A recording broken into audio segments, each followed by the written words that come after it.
ऐसी तरक्की किस काम की जो बुढ़ापे में अपने माँ और पिताजी को बेसहारा बना दे। विशाल, तुझे बस अपनी कमाई और पैसों की पड़ी है। कभी अपने माँ पिताजी को जाकर संभाला भी है तूने?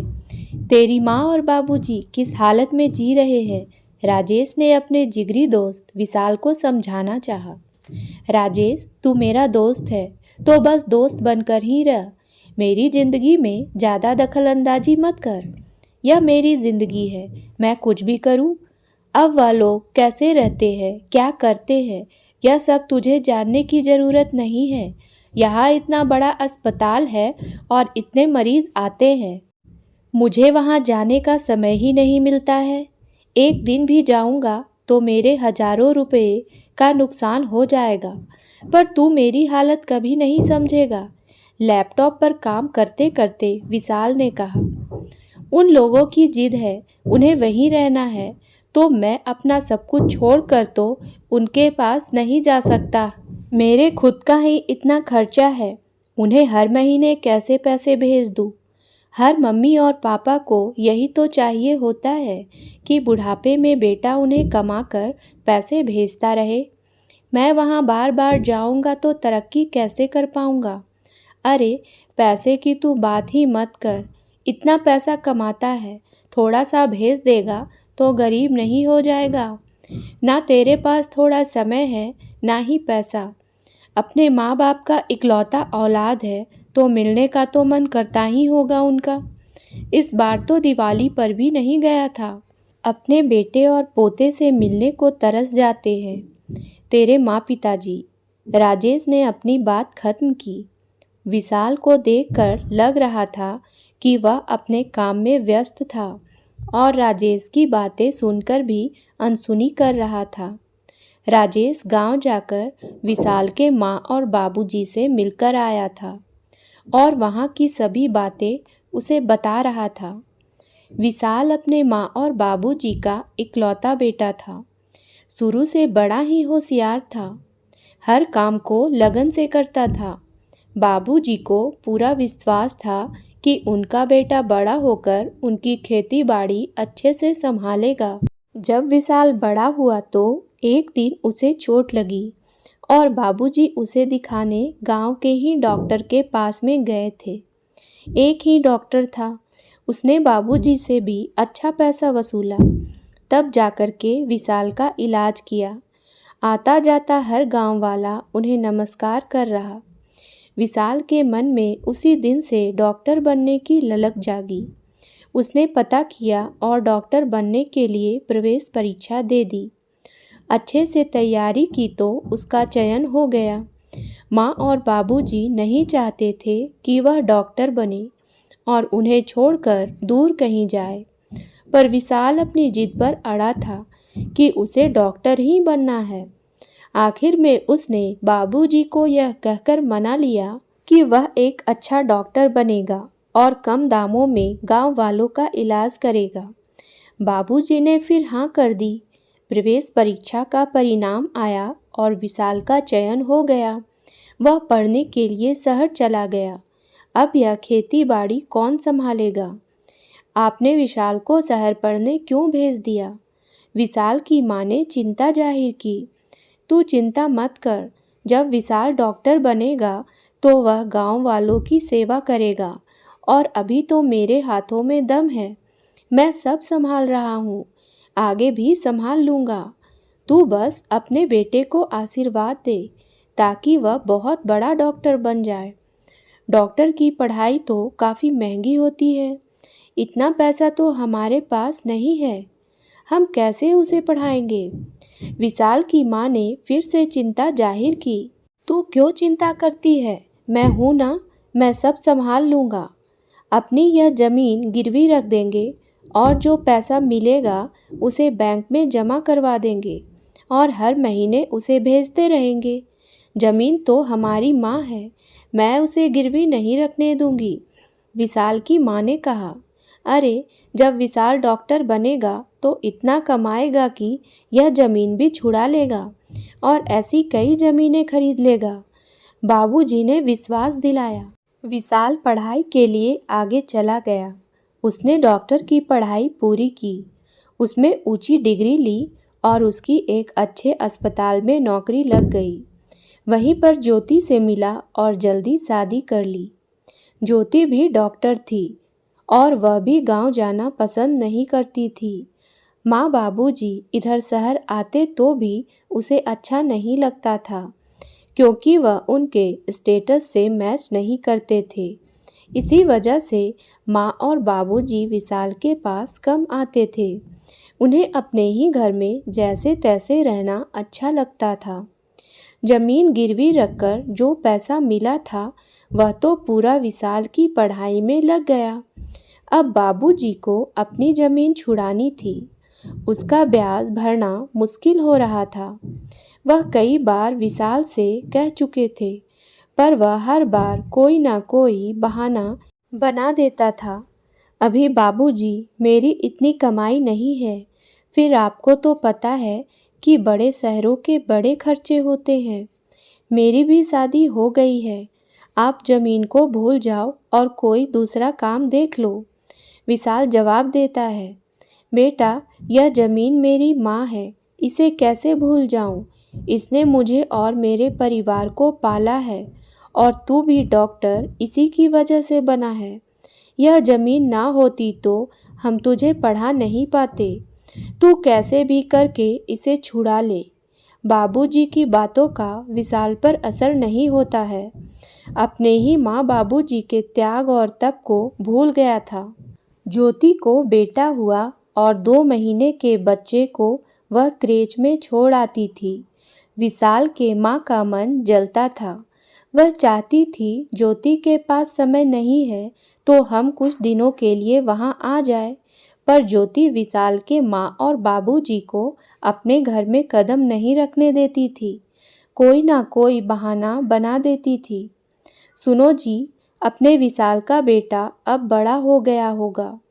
बड़ा मन करता है उससे मिलूं, उसके साथ खेलूं। बस 5 दिन के छोटे से पोते को देखा था और अब तो महीनों हो गए हैं। विशाल की माँ अपने पोते को बहुत याद करती थी। मैंने तो सोचा था अपना विशाल यहीं गांव में अस्पताल खोलेगा और यहीं हमारे साथ रहेगा। बुढ़ापे में माँ बाप को औलाद की सबसे ज़्यादा ज़रूरत होती है, पर इस उम्र में औलाद शहरी चकाचौंध में अपने पालनहार को भुला देती है। अब मुझसे ज़मीन पर ज़्यादा खेती भी नहीं होती है। बूढ़ी हड्डियाँ जवाब देने लगी है। अब यह घर का सुनसान आंगन भी देखा नहीं जाता। काश विशाल यहाँ रहता तो उसकी संतान तो इस आंगन में शोर मचाती और चहल पहल सी लगी रहती। बाबूजी भी निराशा से कहते हैं, सही समय पर ब्याज ना चुकाने से जमीन भी हाथ से चली गई और विशाल के माँ बाबूजी मंदिर में मिलने वाले प्रसाद और भंडारे पर निर्भर रहने लगे। विशाल उनकी यह हालत देखकर उन्हें हर महीने पैसे भेजने लगा। अब विशाल का बेटा अंकुर बड़ा हो रहा था। उसने भी डॉक्टर बनने की इच्छा जताई और वह भी विदेश में पढ़ लिख कर डॉक्टर बन गया। इधर अपने शहर में बड़ा सा लोन लेकर विशाल ने एक बड़ा सा अस्पताल बनवा दिया ताकि अंकुर उसे संभाल सके। अंकुर विदेश से डॉक्टर बनकर लौटा तो विशाल ने बड़ी सी पार्टी दी और कहा कि अब यह अस्पताल अंकुर संभाल लेगा। पर अंकुर ने सबके सामने बोल दिया कि वह भारत में रहना ही नहीं चाहता है, वह तो वहीं विदेश में ही सेटल होना चाहता है। विशाल और ज्योति के पैरों से जमीन सरक गई। अंकुर, तुम यह क्या कह रहे हो? हमने तो यह अस्पताल बनवाना तभी शुरू कर दिया था जब तुम पढ़ने गए थे। हमें लगा था हम तुम्हें सरप्राइज देंगे, पर तूने तो हमें ही इतना बड़ा सरप्राइज दे दिया। भारत में रहने में बुराई क्या है? सभी आधुनिक सुविधाएं यहाँ हैं। विशाल ने अंकुर को समझाते हुए कहा, पापा, यह मेरी ज़िंदगी है, इसे मैं अपने हिसाब से जीना चाहता हूँ और मुझे यहाँ नहीं रहना है। मैंने वहाँ रोजी से शादी कर ली है और वह भारत नहीं आना चाहती है। उसे यहाँ का पिछड़ापन और दकियानुसी रिवाज पसंद नहीं है और रोजी अभी माँ बनने वाली है। मैं यहाँ ज़्यादा रुक नहीं सकता हूँ। वहाँ जाकर रोजी को संभालना है और नौकरी भी करनी है। मुझे कल ही निकलना है। अंकुर ने बिना किसी लाग लपेट के सीधे अपनी बात कह दी। विशाल और ज्योति सुन्न हो गए। उन्हें अपने कानों पर विश्वास नहीं हुआ। ज्योति की आंखें भर आई। अंकुर, हम बुढ़ापे में अकेले कैसे रहेंगे? तेरे लिए ही हमने इतना लोन लेकर अस्पताल बनवाया है। अब तू ही हमें छोड़कर जा रहा है, विशाल ने कहा। ज्योति भी बोलने लगी। मेरे बच्चे, मैं तेरे बिना कैसे रहूंगी? जैसे मैं बचपन में क्रेच में रहता था, आप भी रह लेना। ज़्यादा मन नहीं लगे तो वृद्धाश्रम चले जाना, आपका मन लग जाएगा। दादा दादी वृद्धाश्रम में रह सकते हैं तो आप क्यों नहीं? ज्योति स्तब्ध रह गई। उसके सामने अपने सास ससुर की तस्वीर आ गई। अभी मानो कल ही की बात है, जब माँ बाबूजी बीमार थे तो विशाल रिश्तेदारों के डर से उन्हें ले आया था ताकि उनका इलाज करवा सके। पर ज्योति उन्हें घर में रखने को तैयार नहीं थी, इसलिए विशाल ने उन्हें अपने ही शहर के एक वृद्धाश्रम में भर्ती करवा दिया ताकि रिश्तेदारों की बातें नहीं सुननी पड़े। ज्योति ने लंबी गहरी सांस ली और खुद को संयमित किया। आज वह अपने ही बेटे से नज़र नहीं मिला पा रही थी। जैसे अंकुर के रूप में उसके बुरे कर्म उसे सजा दे रहे हों। उसने अंकुर से फिर आगे कुछ नहीं कहा और अपने कमरे में चली गई। विशाल को भी आज आत्मग्लानि महसूस हो रही थी। अपने किए गए कर्म और अपनी कही गई बातें उसे भी याद आने लगी। राजेश, उसका दोस्त, उसे याद आ रहा था, जो उसे समझाता था, पर उसने उससे भी दोस्ती नहीं रखी। अंकुर अगले दिन वापस चला गया। उसी दिन विशाल और ज्योति वृद्धाश्रम गए। उन्हें सामने देखकर माँ बाबूजी के चेहरे खुशी से चमक गए। आज तो बहू भी आई है। यह देखकर अम्मा ने अपने हाथों के कंगन ज्योति को पहना दिए। ज्योति शर्म और आत्मग्लानि से जमीन में गड़ी जा रही थी। किस मुंह से और कैसे माफ़ी मांगे? कितने साल हो गए शादी को, उसने कभी अपने सास ससुर की परवाह नहीं की। आज जब उसका खुद का बेटा चला गया तो उसे माँ का दर्द महसूस हो रहा था। माँ की गोद में सिर रखकर बहुत रोई। उसने एक माँ होकर दूसरी माँ को अपने बच्चे से दूर रखा। विशाल के कान भरती रही। उसके दिल में भी जहर भर दिया। विशाल को वह अपने माँ बाबूजी के पास जाने भी नहीं देती थी। पोते अंकुर को भी बरसों दादी से दूर रखा।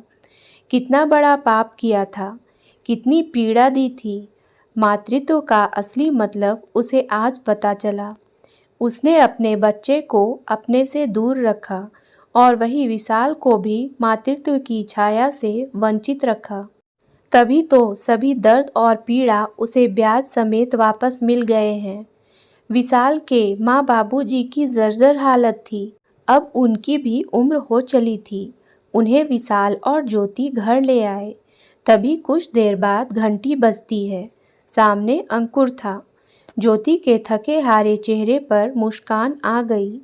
मम्मी पापा, मैं कहीं नहीं जा रहा हूँ। मैं बचपन में आपसे दादा दादी के बारे में पूछता था, पर आप मुझे गांव नहीं ले जाते थे।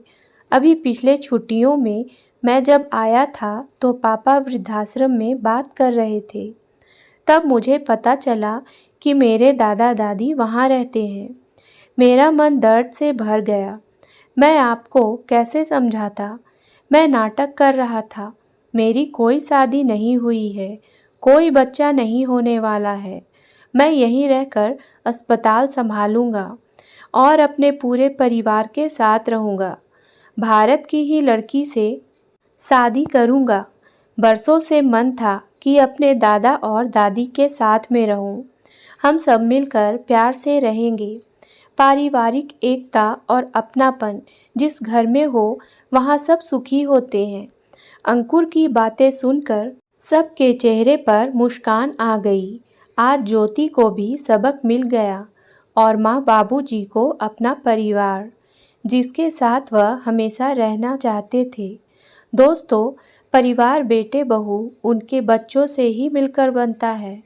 आजकल लोग बुजुर्गों को साथ नहीं रखना चाहते हैं। अकेलापन हर जगह छाया हुआ है। आप अपने माता पिता को पैसे भेज दो, यह चीज़ उन्हें खुशी नहीं देती है।